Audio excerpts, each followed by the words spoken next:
two at the end, but there's still a big gap in how she is, how she acts. What do you feel happened? We used to have a joke, a sort of phrase on set that we would the OS show, the off-screen show, that nobody writes, nobody acts, nobody gets to see, but so much happens. I don't know if you just want to say that. So. Ils disent qu'ils avaient une blague, un running gag sur le plateau, ils parlaient toujours du OS, show OS et off-screen, donc hors caméra.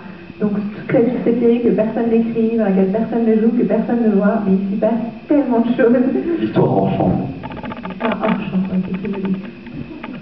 And I think every character, every actress, would feel that to a greater and lesser degree that things that happened that would never be explored, and you just had to make that leap of faith that these things happen. Between the two seasons, obviously, Helena had to. Look, there's two ways for me to answer this. I can say, one, if Helena had stayed the way she was, really quite the bitch and best nemesis, then I don't think they would have kept the character, because why would anyone stay focused on her? Why would they write for her when everyone would have just chopped her out of their lives?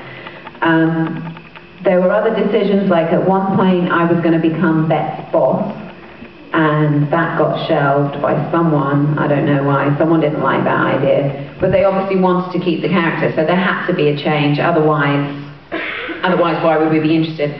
And I think also, I used to have these long discussions with Laurel about this, that you can't play a one-dimensional character, and I would be continually trying to bring in a softer element, especially playing the scenes with Tina, try and play a romance there and play a sensitivity, so that it could build somewhere, because you can't play a one-dimensional character. So I would always be trying to introduce little things.